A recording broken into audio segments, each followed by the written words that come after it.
Paz do Senhor, meu irmão, minha irmã.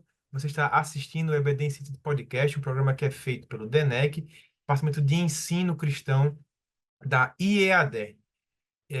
Nossa lição de hoje é a lição 1 da nova revista do Juvenis do quarto trimestre de 2024, cujo título é Falso ou Verdadeiro? Como combater as ideologias do nosso tempo. Nossa lição 1 tem por título como identificar e destruir sofismas. Eu não estou sozinho, estou também com o professor e diácono, o irmão Vitor Cairo. A paz do Senhor, professor. A paz do Senhor, irmão Reinaldo Odiro Filho, diácono da nossa igreja. Paz do Senhor, a você, professor e estudante que está acompanhando a EBD em síntese, que está aqui presente a cada escola bíblica dominical, nos acompanhando, nos ouvindo e sempre interessado em aprender mais da palavra de Deus. Estamos aqui nesse trimestre de um assunto tão importante, um assunto que visa defender a verdade, combatendo as ideologias falsas, combatendo a mentira, e a maneira correta de fazer isso é através da verdade, através daquele que é o verdadeiro, o Deus verdadeiro, a palavra, o Cristo. E nós vamos, com certeza, estar ao longo de todo esse trimestre defendendo a verdade. E através disso, nós vamos estar também combatendo as mentiras, mas o nosso foco é defender aquilo que é a verdade. E, portanto, nessa primeira lição, nós vamos estar aprendendo como identificar os sofismas, as mentiras, as falsas ideias e também como destruir isso, né? Como combater. Então, e que através desse combate nós vamos estar aí reconhecendo a importância da apologética cristã e também está aí defendendo a identidade cristã. A maneira de a gente fazer isso é através da compreensão e do combate dos sofismas, tanto no nosso tempo como no tempo dos apóstolos. Amém, professor. É verdade. A gente começa falando já no começo da lição sobre o sofismo, né? Um sofisma é um raciocínio enganoso, né? Que ele parece fazer sentido, parece ser lógico, mas ele contém erros fundamentais. No contexto teológico, que é o que a lição aborda, o sofisma ele tem o poder de distorcer, né, a interpretação das escrituras, né? Muitas vezes o sofisma ele vai atingir a hermenêutica, a interpretação do que o texto diz. Outra vez ele vai atingir a tradução, por exemplo, traduções hoje que traduzem um texto de forma tendenciosa, né, sem avaliar critérios de tradução, de exegese adequados. Né? Então, essas escrituras, quando são mal compreendidas, mal interpretadas, mal traduzidas, elas levam à prática de doutrinas incorretas. Nessa lição 1, a gente vai estudar o papel dos cristãos para identificar esses enganos, né? A gente vai sempre se apoiar na ideia de que é possível sim você interpretar a Bíblia de forma correta, né? Claro, que há divergências entre grupos de igrejas, né? A gente não está falando aqui das seitas. As seitas, sim, são ditas igrejas que possuem ensinamentos heréticos acerca de questões fundamentais da fé cristã. Há outras questões que são apenas circunstanciais, né? Inclusive, existem questões que não que têm mais a ver com circunstâncias de culto e não elementos de culto. Por exemplo, nós assembleamos, damos a paz do Senhor e existem irmãos de outras igrejas que dão graça e paz. Não quer dizer que um está mais certo do que o outro, mas são só circunstâncias do culto, que é uma saudação.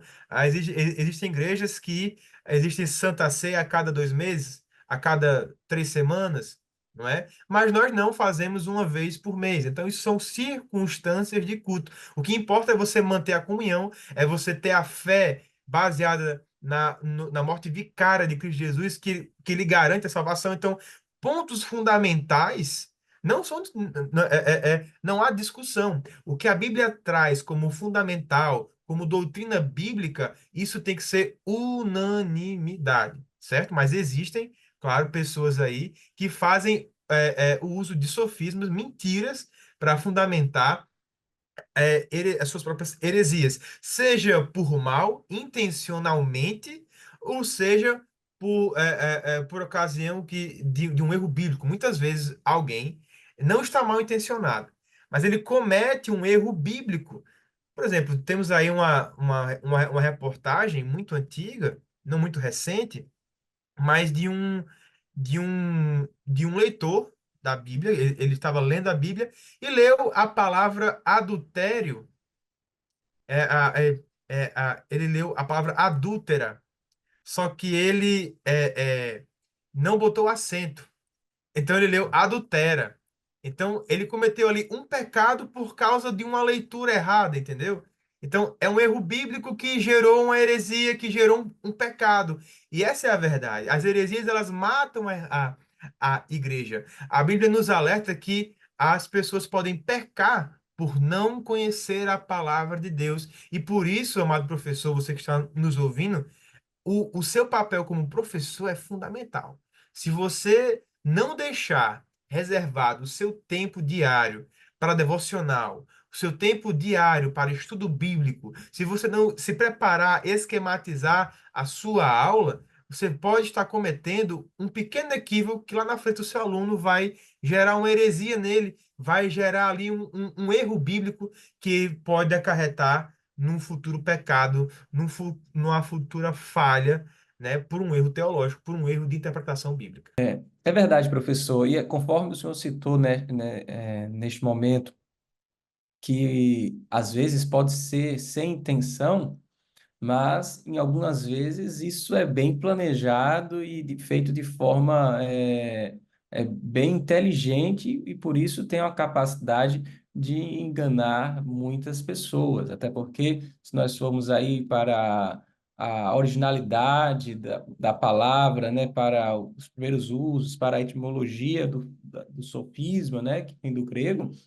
era uma palavra utilizada justamente para se referir à habilidade ali de oratória, a habilidade ali argumentativa, e isso eles eram vistos como mestres ali na persuasão e tinham uma habilidade muito boa na fala. Então, estes que tinham a habilidade retórica, a habilidade argumentativa, eles utilizavam isso para falar. eh, Daquilo que queriam defender, mas quando se utiliza isso para falar da verdade, está ótimo. Mas quando se utiliza isso para falar daquilo que não é a verdade, daquilo que é falacioso, aquilo que é enganoso, aquilo que manipula a lógica, se beneficia de situações estranhas, distorcidas, exageradas, tenta distorcer a realidade, e isso, de certa forma, vai poder até, às vezes, convencer de alguma maneira, o seu ouvinte, falando ali coisas que são estranhas, né? Por exemplo, o irmão Reinaldinho podia chegar para mim e falar assim, Vitor, eu acho que nós precisamos, de alguma forma, melhorar a nossa escola teológica. Aí eu olho para ele e respondo: Ah, que absurdo, Reinaldinho! Você está dizendo que nós precisamos destruir as escolas teológicas? Então, o meu argumento aqui vai totalmente contra aquilo que não tem nenhuma lógica relacionada com aquilo que ele falou, né? Eu não estou lutando contra o argumento dele, eu estou lutando contra outro argumento, mas alguém que está ouvindo pode achar que eu sou super habilidoso aqui e está distorcendo a realidade. Então, o ouvinte pode ficar confuso e não sabe É, quem é que está você falando. criou um espantalho, e eu, né? Entendi. Exatamente. Exatamente, é um dos tipos de sofisma, né? É, Então, essas ideias elas eram inclusive combatidas pelos grandes filósofos gregos, Sócrates, Platão, Aristóteles. Eles eram contra aqueles que tentavam vencer o discurso a qualquer custo apenas com a habilidade da fala. Eles prezavam por manter a lógica, né? Manter ali aquilo que realmente é autêntico, né? É, você não pode tentar só pela fala querer convencer alguém, estudar apenas a habilidade de fala. Você realmente tem que ter um domínio completo do conteúdo. É mais ou menos o que a gente gostaria de incentivar os irmãos.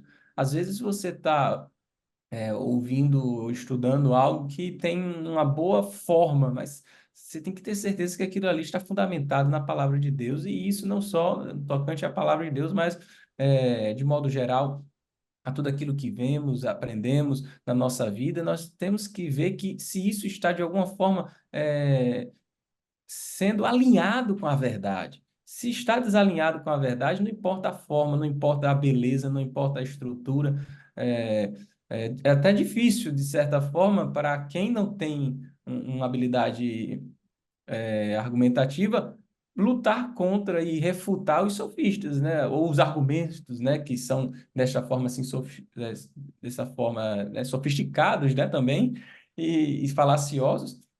Mas o importante é você ter consciência daquilo que é a verdade, para que você possa não estar sendo enganado. E a maneira que a lição vai mostrar justamente é isso, entendendo que existem essas falácias, essas mentiras, né, que tentam ali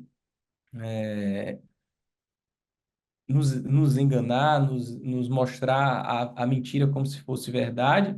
E a maneira certa de se defender disso é pela experiência, conhecendo a palavra.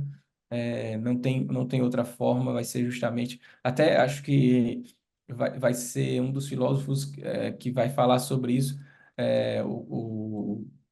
Immanuel Kant, né? Sem entrarmos aqui em detalhes, mas ele vai falar da importância da experiência. Tem certas coisas que você não tem como reconhecer a falácia somente pelo argumento lógico ali. Só pelo argumento lógico você vai ser enganado. Você precisa de experiências. Quando você tem experiências com Deus, né, e com a palavra de Deus, sem querer utilizar o argumento kantiniano, mas já utilizando, quando você tem experiências, é isso que te fundamenta.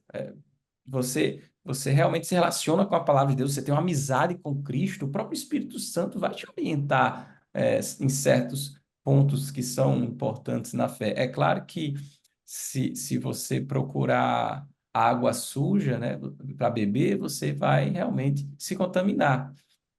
Mas a experiência, ela é muito importante. Então, Amém. a lição vai falar sobre isso também. Amém. Glória a Deus. É, Mateus 22, 29 vai dizer que errais não conhecendo a Escritura. Quando nós vamos ler também Oséias 4:6 vai dizer assim: o povo perece por falta de conhecimento. Então, no contexto da igreja e no contexto da teologia cristã, é diferente, porque, veja, você pode, numa universidade, você pode ser um ótimo professor, né? Você ser um ótimo professor de nutrição, por exemplo, mas chegar em casa, você comer uma pizza, Coca-Cola todos os dias, etc. Você pode ser um ótimo professor de filosofia, mas chegar em casa, assistir um Big Brother, um negócio assim bem, sabe? Aquela coisa assim bem. Viver uma vida pífia, uma vida infrutífera. Você pode conhecer todas as ciências desse mundo e ainda ser um pária na sociedade. Mas a teologia é diferente. A teologia, para o cristão, ele além de conhecer a teologia, ele precisa também vivê-la.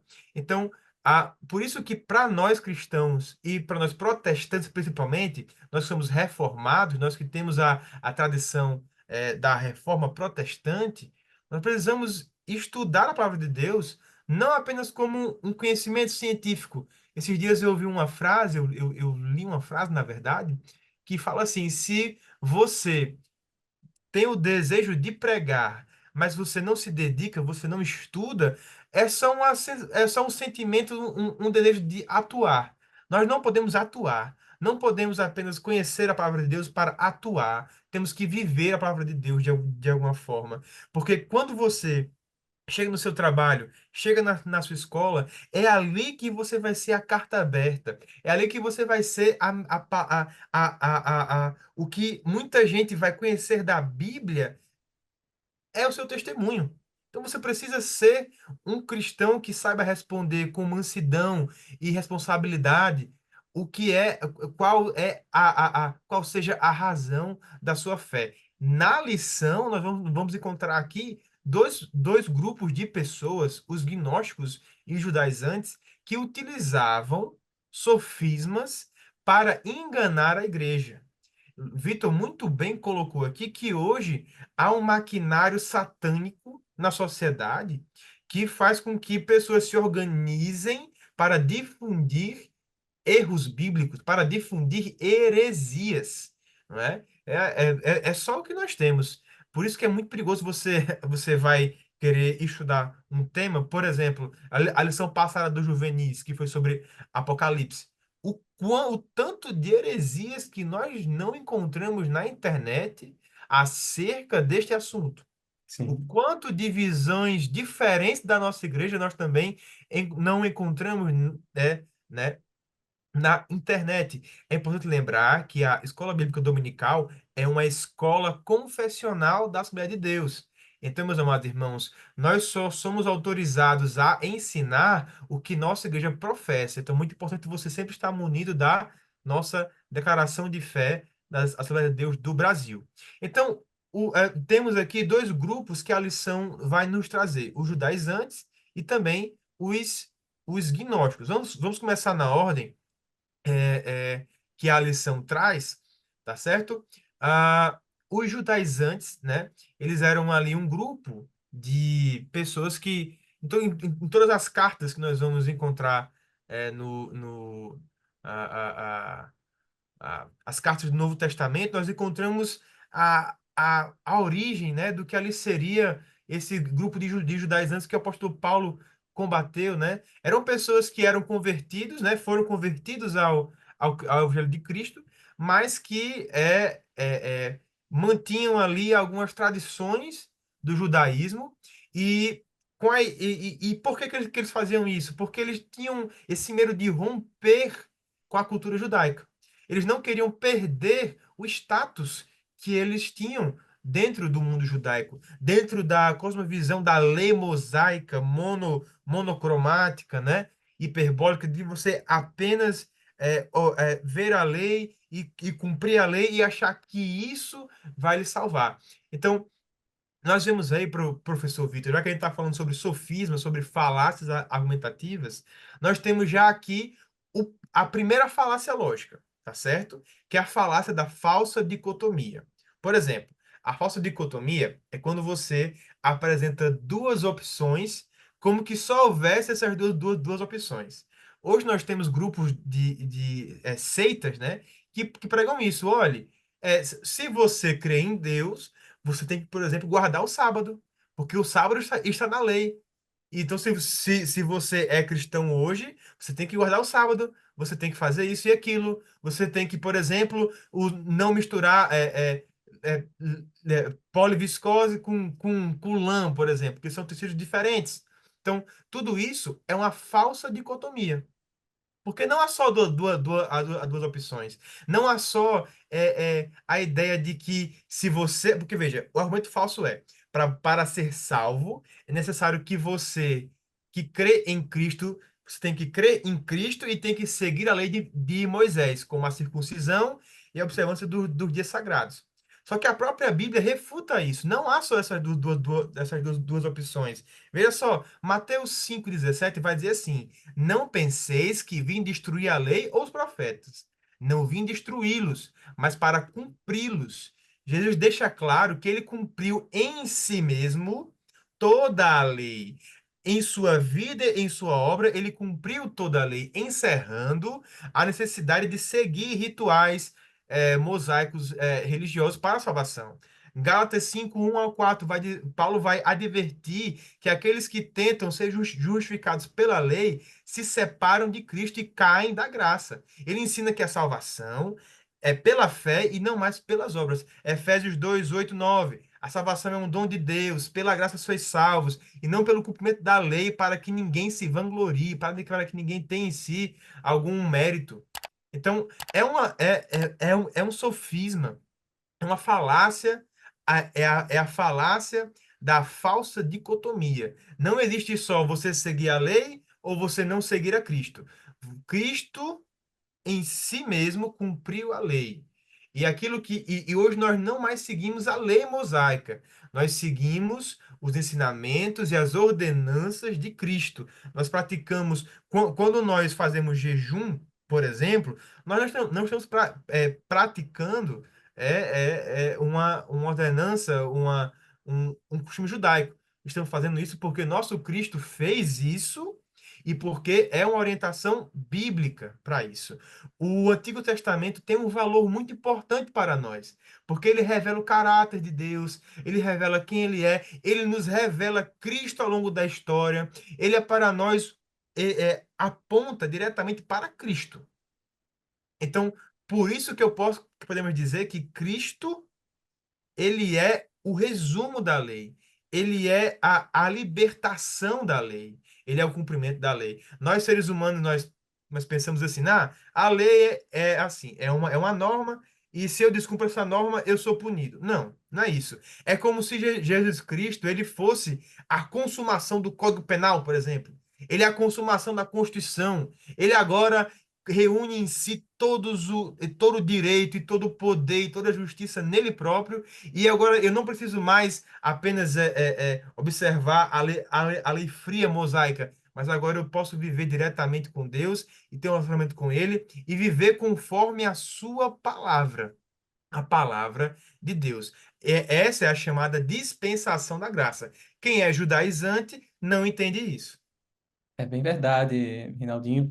E há dois pontos importantes que nós podemos destacar aqui, ao meu ver, enquanto a combate aos judaizantes. Primeiro, que eu acredito que não pode deixar de ser dito, é citação do capítulo 15 de Atos, quando houve ali é, o Concílio de Jerusalém. E citar, quando o apóstolo Pedro fala, né, que como é que nós vamos colocar sobre os discípulos um jugo que nem os nossos pais, nem mesmo nós, né, podemos suportar. Isso ele vai dizer, ele vai falar da graça do Senhor Jesus Cristo, nós somos salvos pela graça, né? E como também aqueles, né? Eles também foram salvos pela graça. E é bom a gente dizer a decisão que houve nesse concílio, a questão que foi citado, né? Que nada, nem, nada além da questão da abstenção da contaminação dos ídolos, das relações sexuais ilícitas, da carne sufocada, do sangue, né? E ele vai mostrar, né, bem o concílio, né, a decisão foi tomada ali envolvendo o apóstolo Tiago, o apóstolo Pedro, o apóstolo João, estava lá Barnabé, né, e essa decisão foi tomada e foi tomada a decisão, inclusive, de divulgar isso, né, foi algo muito importante que aconteceu ali em Jerusalém, no início da igreja, uma decisão dos apóstolos que mostrava justamente um conflito que estava acontecendo, inclusive ali em Antioquia da Síria, né? O apóstolo Pedro teve lá, eu até aquela conversa dele com o apóstolo Paulo que o apóstolo Paulo registra na carta aos Gálatas, né, que ele repreendeu um pouco o posicionamento de Pedro em relação a isso, que estava em algum momento parecendo assim ter medo dos judaizantes para se ver tamanha era a influência e o que os judaizantes estavam provocando e precisou inclusive desse concílio. Então nós temos que ter cuidado que essas pessoas às vezes elas vão constranger inclusive os servos de Deus, os homens de Deus, tentar fazê-los de alguma forma se posicionar e se posicionaram, né? O apóstolo Pedro, juntamente com a Igreja do Senhor, tomaram a decisão ali de não aceitar essa linha aí judaizante, essa visão que tinha como prerrogativa final desconsiderar a cruz de Cristo, porque se eu tenho que justificar a mim mesmo, como é que fica a cruz de Cristo? Fica em vão. E eu acho que outro ponto importante a respeito disso, bíblico, que nós também podemos citar, além do que já foi citado até então, quando o apóstolo Paulo vai falar que eu jogo fora, considero esterco, tudo aquilo que antes eu considerava importante. E alguém pode pensar que ele está falando aí de uma vida devassa, de uma vida imoral, mas muito pelo contrário. O apóstolo Paulo era um homem de uma moral bastante elevada, né? Era um fariseu, Um temente a Deus, né? verdade. Uma- um, Como fariseu, ele vai dizer que ele era um dos mais dentro de uma seita específica que era muito rigorosa. E ele conhecia a palavra de Deus e considerava a palavra de Deus em tudo, e inclusive era por isso que ele perseguia a igreja, era um medo, um zelo que ele tinha de combater qualquer desvio da palavra de Deus. Ele tinha medo de que a igreja, por estar aceitando os gentios, estivesse de alguma forma ali banalizando a fé, né? E isso retardaria o cumprimento da promessa. E ele era um homem que estava temente a Deus, esperando o cumprimento da promessa, precisou que o próprio Jesus ali fosse claro para ele e mostrasse a realidade, e depois ele entende e se converte. Mas o que ele está jogando fora é justamente essas práticas, essa visão moralista, essa luta por querer cumprir aquilo que só Deus pode cumprir. Nós vamos realmente ser justos, no sentido assim de comportamento mesmo. Nós vamos ser homens e mulheres que se comportam de maneira correta, sim. Nós vamos. O cristão é alguém honesto, é alguém que pratica a justiça, é alguém que se esforça para praticar a justiça, sim, correto. Ele busca uma moral correta, mas o motivo é gratidão pela graça que nos alcançou e transformou as nossas vidas. Nós vamos buscar cumprir tudo aquilo que Deus realmente espera de nós, mas não buscando conquistar algo com o nosso mérito, mas sim por gratidão por aquilo que já foi conquistado por nós. Então, é a maneira de combater os judaizantes é justamente mostrando a graça de Deus. Mas o foco na lição não é justamente mostrar isso, apesar de que realmente ainda existem algumas seitas como esta hoje em dia, mas o foco da lição é justamente mostrar que existia isso naquela época, assim como também existiam os gnósticos, né? O gnosticismo é outra seita que a lição vai mostrar e eles tinham como principal ponto, como a gente estava conversando aqui antes de começar a gravação, Reinaldinho, é, o combate a. Cortei aqui, mas o combate. Eles entendiam que a matéria era ruim, intrinsecamente ruim, né? E somente o espírito era bom. E o que é que o senhor tem a dizer a respeito disso, Reinaldinho? Amém, professor. Os gnósticos, esse nome gnos, gnosis, é a ideia de que esse grupo tinha uma salvação secreta. Eles tinham uma chave para a salvação que ninguém conhecia, só eles conheciam. E hoje, professor, toda seita, não importa qual seja a seita, o primeiro requisito para ter uma seita, cara, professor Vitor, é achar que só ela é verdadeira. Pronto. Você quer saber se a pessoa está numa seita ou não? Se você chega nessa igreja e você fala, a salvação só se encontra na igreja A, na seita B, C, D, ali é uma seita porque primeiro só ele vai ser salvo. É uma coisa secreta que só eles conhecem, já sabe? Todo mundo tá errado, só eles estão certos. Todo mundo antes dessa seita foi pro inferno e só eles foram pro céu. É. A coisa já começa logo assim. Então, mas os gnósticos, além dessa coisa segracio, sedicista, eles eram também dualistas. Eles criam que a matéria era má e aquilo que era do mundo das ideias era bom. O espírito é bom e a matéria é má. Aí aqui a gente Papel. tem a falácia deles aqui. Na verdade, não é uma falácia, tá certo? O sofisma dele não é uma falácia, é um argumento falso, tá certo? A matéria é má é um pressuposto que não pode ser levado a sério. Porque isso talvez para os gregos fosse interessante. A ideia do mundo das ideias e do mundo material, trazido pelos socráticos, pode ser uma coisa interessante para os gregos, mas não é nem isso que ele está querendo dizer. Já começa logo assim. Tem outras escolas que não falavam isso. Na verdade, no judaísmo, quando você pega, na verdade, no judaísmo não, na Bíblia, quando você vai ver o texto bíblico, a matéria originalmente é boa. O pecado que corrompeu, tá? E nem por isso Veja, ficou intrinsecamente ruim, né? isso, a Está imagodei do corrompida. ser humano, por exemplo, o ser humano, a Bíblia fala assim: em pecado me gerou minha mãe, em pecado eu nasci, eu sou pecador. Isso é verdade. Mas a imagem de Deus ainda permanece em mim, e de algum modo há alguma centelha divina em mim. Não é à toa que o apóstolo Paulo vai falar, Romanos 2, Romanos 10 também, sobre a lei moral. Em mim ainda há a imagem de Deus. Em mim ainda tem, de alguma forma, uma norma, uma lei, uma intenção, um sentimento gregário que em mim habita, que me leva a buscar a Deus ainda, de alguma forma, que me leva a pensar nos meus erros, que me leva a, de alguma forma, tentar ser melhor. Por exemplo, se você chega numa rua e cai uma velhinha, qual é o seu instinto? Ajudar a velhinha. Você não tem que ser crente para poder ajudar a velhinha, não. Se você vê alguém numa situação de injustiça, o seu sentimento interno, embora você queira fazer alguma coisa ou não, possa fazer alguma coisa ou não, mas o seu sentimento é: isso é injustiça. Nós sentimos injustiça, nós sentimos desejo de melhorar a sociedade. Nos enfurecemos quando vemos uma situação que alguém está imerecidamente sendo desfavorável, né? Então, veja, o problema dos gnósticos é que eles não criam nisso. Eles criam que tudo que é matéria é má.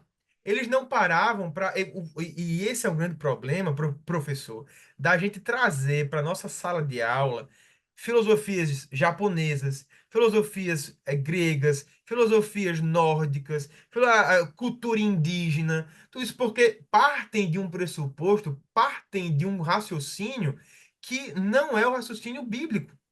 A teologia é você estudar as coisas de Deus. Deus, quando cria o mundo, Deus não cria o mundo para a perdição. Deus cria o mundo para a salvação. Agora, o mundo perfeito envolve a liberdade. O mundo perfeito envolve o ser humano ser livre. Não tem como o mundo ser perfeito e Deus criar um robozinho. Precisa de haver liberdade. A liberdade para escolher entre o certo e o errado. A liberdade para poder escolher o caminho da verdade ou não é ser humano. E isso é a perfeição de Deus. E nisso há amor, nisso há misericórdia. Quando o homem decide, pela fé, estender a mão e receber a graça de Deus na vida dele, que é um favor imerecido que é dado a nós, aí sim ele tem sua vida transformada. É a graça que salva no começo, que transforma a minha vida e é a graça que me leva para o céu. O problema do gnosticismo é porque ele não consegue entender na vida do crente a transformação pela graça. Por causa disso, para ele não tem como nem ele ser salvo. Porque como é que ele vai ser salvo na carne? Nosso corpo vai ser transformado, corpos gloriosos. Meu Jesus Cristo, que morreu por mim em carne, em Colossenses 3, 2, do 8 ao 9, Paulo afirma que nele habitava corporalmente toda a plenitude da divindade. Isso refuta a ideia gnóstica. Que o corpo de Cristo, por exemplo, ele dizia que era uma ilusão, que ele andava na praia e não deixava marcas na areia. Então, isso é de uma ignorância enorme. 1 João, capítulo 4, versículo do 1 ao 3. João adverte que quem nega que Jesus veio da carne não é Deus. Não é de Deus. Ele veio da carne, ele veio em forma de carne, não veio da vontade da carne. Essa passagem, lá em 1 João, ela refuta também essa ideia do dualismo e que negava a encarnação de Cristo. Então, no aspecto filosófico, agora filosófico, certo? Eles viam que a matéria era má e o espírito era bom. Então, esse pensamento ele é incompatível com o cristianismo, certo? Deus criou tanto o mundo espiritual quanto o material. Ambos foram declarados bons. Deus criou tudo, ele falou que no final, tudo quanto ele fez e viu o que? Que era Bom, Gênesis 1:31. Então, a encarnação, a ressurreição de Jesus Cristo, ela afirma a bondade da criação. A criação clama por sua redenção. É, Como é que a matéria é má? Se ela procura, se ela, né, louvai ao Senhor no seu santuário as baleias, os animais, tudo. A criação louva e adora a Deus. E ela clama, ela geme esperando a sua redenção. Agora, quem é mau realmente é o ser humano. Isso a gente não. A nossa índole, ela é má. Agora, pela graça de corrompida, Deus. né? Após a corrupção do pecado. Exatamente. O ser humano, a índole dele, ele tem uma inclinação para o pecado. Agora, depois da queda, obviamente, tá certo? Agora, quando o ser humano, pela fé, estende a mão e recebe a graça de Deus, aí a sua vida é transformada. É feito o processo jurídico da justificação pela fé, a regeneração, que é a mudança de mentalidade, a santificação posicional, você se torna santo diante de Deus, e também a procedural ou processual.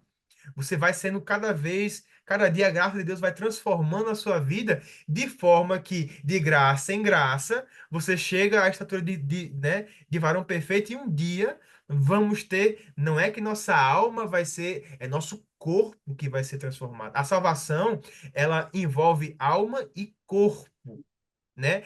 A salvação dada por Cristo Jesus, que os gnósticos tanto ignoram, ela é a redenção da criação e a minha redenção. Com ela, eu sei que eu não vou mais sofrer. Com ela, eu sei que eu terei uma mente renovada. Com ela, eu sei que eu tenho uma vida eterna já aqui. Embora eu viva em meio ao lamaçal do mundo, o pecado não tem mais domínio sobre a minha vida. Porque agora eu tenho em mim a marca da cruz. Eu tenho em mim agora, eu tenho um dono. Como os pregadores falam, né? Ei, você tem um dono. Ei, eu tenho um dono. E por isso agora eu não posso mais viver daquele jeito. Não porque Deus precise que eu sirva a Ele. Por favor, me sirva. Mas porque eu preciso. A graça, ela é um favor imerecido e não só isso, eu preciso da graça de Deus. Então, os gnósticos fecham os olhos, eles que são tão assim voltados para o mundo espiritual. Hoje, o gnosticismo é assim, professor. É assim, Deus quer o seu coração. Pronto. Agora você pode fazer, né? A ideia da hipergraça, né? A ideia de que eu posso fazer o que eu quiser. Eu sou salvo, uma vez Secularismo salvo, salvo também, para né? sempre. Oi, professor. Tem uma certa tendência para o secularismo também, né? Pois é, universalismo, né? Definição entre Você aspas, vive né? de forma. O universalismo moderado, ele prega o quê? Que se você viver de forma mais ou menos boa, não matar, não roubar, não fazer nada de errado, você até sem essa Jesus, você pode ali, tal, comete um adultério ou outro ali, mas você pode ir para o céu, porque tudo isso é circunstancial. Pelo amor de Deus, né?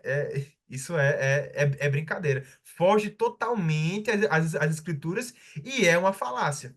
Porque parte de um ponto de vista que não é bíblico. Aí fica fácil.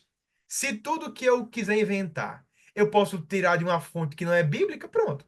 Aí eu posso inventar o que eu quiser. O que eu quiser, eu posso dar. Aí é teologia da prosperidade, teologia inclusiva, seitas heresias que nós vamos. Aí são assim. O mercado é muito grande, professor. O mercado é gigantesco. Exato. E esse ponto aí ainda do gnosticismo, né? Nós podemos ver nos dias de hoje esse lado de querer também espiritualizar demais as coisas, né? Desconsiderando a nossa vida humana. Deus criou o homem para ser humano, para ser terreno. Cristo foi um homem, Adão, né? Antes do pecado era homem, e nós somos aqui humanos, e devemos viver a nossa vida humana sem desprezar para aquilo que nós somos criados. Alguém pode querer apenas viver a vida sacerdotal, mas nem todos foram chamados para isso. E até mesmo aqueles que o eram tinham que cumprir certos requisitos. E diante disso, a gente precisa esclarecer para os jovens, né, que sem fazer uma apologia do materialismo, né? É, mas, assim, mostrar para o jovem que Deus sim, aquele que criou a matéria e que a matéria é boa, a matéria foi, um exemplo que eu gosto de citar, já escutei bastante em diversas circunstâncias, não sei a origem primária, mas já ouvi diversos professores comentando da questão da imagem de Deus em nós, né? Imagine que você vê um veículo, uma Ferrari. Uma Ferrari é uma Ferrari. Ela acabou de sair da loja, é uma Ferrari, mas ela sofreu um acidente, aquele carro não dá nem para andar mais, virou uma bola de ferro. E você que tem um pouco de noção, que vê lá o cavalinho, opa, aquilo ali é uma Ferrari. Então, a imagem de Deus pode até estar, né, amassada depois de um acidente, não tem nem como mais ligar o motor, deu PT. Mas, mas continua sendo a imagem de Deus. Então, você não pode desprezar a matéria e a vida, né? Como a gente viu aí, está vendo nesse trimestre atual dos juvenis, a vida milenar vai ser uma vida física, né? Conforme a confissão da nossa fé, da nossa instituição e conforme nós cremos. Então, a vida milenar aqui, Cristo reinando na Terra, aqui nesse planetinha aqui, que é tão maravilhoso, que a gente está destruindo, mas que Deus tem melhorias para fazer, inclusive através de mim e de você, não só esperar para o futuro, mas nós devemos ser atuantes, cuidar da matéria, temos que ter essa responsabilidade também, porque foi Deus quem criou, foi Deus quem fez, e a nossa responsabilidade, humanamente falando, foi dada lá a Adão, continua até hoje, que nós devemos subjugar a terra. Então, que nós possamos ter isso em mente, né? Não cair nesse sofisma e já também entendo que isso nos ajuda a ver que isso é algo não só dos tempos dos apóstolos, mas é algo, numa realidade atual. Tantos estes sofismas, como foram citados, como outros. E é algo que nós devemos sempre buscar, através da verdade das Sagradas Escrituras, defender a nossa identidade cristã. E é assim que vai finalizar o último tópico e também o último subtópico, uma apologética da identidade cristã, da maneira de compreender, da cosmovisão cristã, a maneira de entender o mundo cristão, reconhecendo que existem esses sofismas, esses falsos argumentos, essa lógica deturpada, na realidade hoje, e não precisamos ir muito longe, sem querer aqui citar, né? Mas nós sabemos o quanto há esforço sendo feito para combater a Sagrada Escritura em diversas áreas, colocando o certo como errado, o errado como certo, e isso é colocado de uma maneira que tenta destruir a imagem do verdadeiro, a imagem do autêntico de Cristo, a imagem que a Bíblia tem ensinado, daquilo como que Deus ensinou como correto. E a gente vê por aí argumentos que às vezes são elaborados, às vezes não, mas que com certeza buscam apresentar mentira como verdade. Não é mesmo, professor Reinaldinho? Amém, glória a Deus. Nós podemos partir para o professor Vitor, agora falando sobre apologética, né? De dois pontos, né? Primeiro, a gente tem que entender o quê? Que essa lição da gente desse trimestre, ela vai tratar sobre temas apologéticos. E a apologética, ela vai se dividir de várias formas, certo? Por exemplo, apologética da criação, apologética bíblica, apologética de Cristo, apologética de Deus. Então, você vai ter várias defesas da fé. Não é uma apologética de Deus propriamente dito, mas é do que nós pensamos acerca da Bíblia através de Deus. Por exemplo, apologética moral, a gente vai ali criar vários argumentos que vamos ali justificar por que que nós temos que viver assim, dessa forma. A apologética sobre a criação, a apologética sobre a existência de Deus. Então, a apologética é um tema muito amplo que tem raízes em vários pontos da teologia sistemática. Tá certo? Mas nossa aula principal, essa aula primeira, né? Essa primeira lição, ela é sobre apologética bíblica, se inspirando nos primeiros apologetas cristãos, que eram os apóstolos. tá certo? Então, veja, a gente vai partir de dois métodos apologéticos, certo? Primeiro, evidencialismo. A gente vai defender a fé cristã utilizando evidências históricas e bíblicas, como, por exemplo, a ressurreição de Jesus. É um ponto apologético para ser defendido. O cumprimento de profecias messiânicas é um outro ponto para ser defendido. Isso é apologética bíblica. Por exemplo, apologética sobre a criação, vamos atrás na natureza e na ciência de coisas que fundamentem a criação conforme está descrita em Gênesis 1 e 2. Amém? Então, essa é a forma que a gente vai tentar trabalhar, procurando aspectos naturais, geológicos, físicos, tá certo? De certa forma, aqui no evidencialismo, a gente procura duas coisas. A gente procura a revelação bíblica, que é perfeita, que é irretocável, porque é a palavra de Deus, e também a revelação natural, que é a natureza que revela para nós que existe um Deus. De certa forma, para a ciência e para a filosofia, Deus não é apenas Deus, ele é necessário. Sem Deus não há nada. Sem Deus, aí a gente pode falar em outras lições de argumento cosmológico, que já é uma outra história que a gente vai tratar mais para frente, na aula sobre criacionismo e evolucionismo. E também a gente tem um outro aspecto, método apologético, que é o pressuposicionalismo. Que esse aqui já vem depois do evidencialismo. Eu primeiro evidencio a doutrina bíblica, evidencio os fatos bíblicos, depois eu parto do pressuposto de que a Bíblia é verdade absoluta e todas as visões alternativas falham sem ela.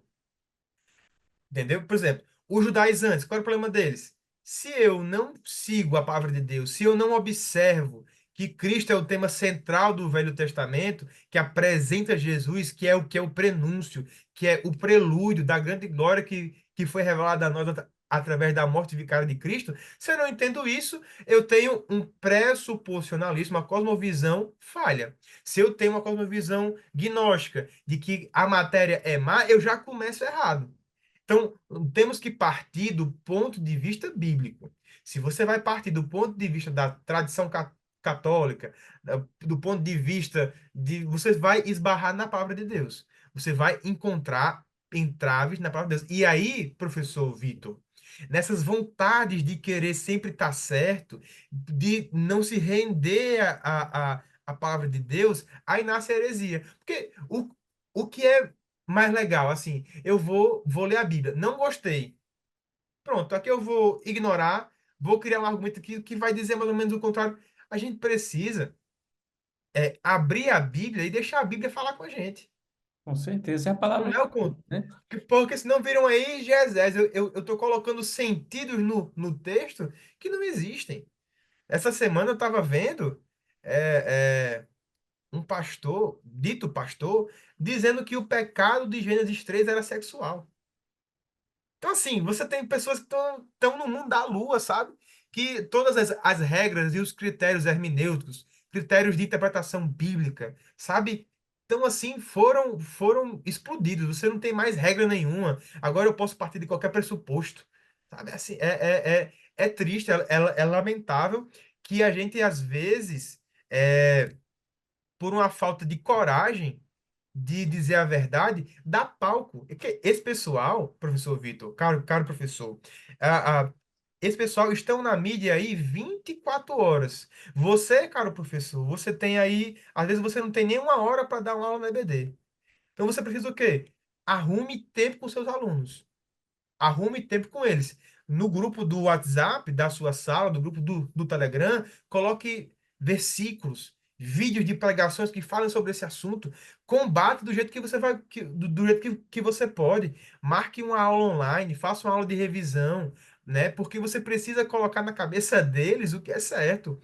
É como se defender o tema dessa aula é muito bom. Porque se a gente deixa o nosso aluno desprotegido, qualquer evento de doutrina corrompe ele. Esses dias eu vi, professor Vitor, um pastor muito famoso, que muita gente escuta. Ele dizendo que não tem problema em você namorar uma pessoa do mundo. Olha só isso. Olha que absurdo. Que comunhão há entre o justo e o ímpio? Nenhuma. Entre. Então, assim, ele falando contra a ideia de existir julgo desigual na Bíblia. Então, assim, isso é um absurdo. E pessoas dão ouvido a esses caras, a esses pastores. Então, assim, é lamentável, porque o jovenzinho vai lá ouvir, chega na aula, já vem com o namorado do mundo. E vai evangelizar? Não, não tem para que evangelizar ele, porque não tem julgo desigual. Então, assim, a gente precisa ter muita garra e muita graça vinda de Deus para poder nos dar força de vencer esse pessoal, sabe? Vencer essa, de novo, porque eles trabalham de forma separada. Na verdade, isso é o mal. É uma organização satânica espiritual para derrubar a igreja. Nós temos que manter firme, manter o pé no chão e dizer: não, eu não abro mão da palavra de Deus. Eu não abro mão da escola dominical, porque é ali que Deus salva, é ali que Deus cura os corações, transforma as vidas.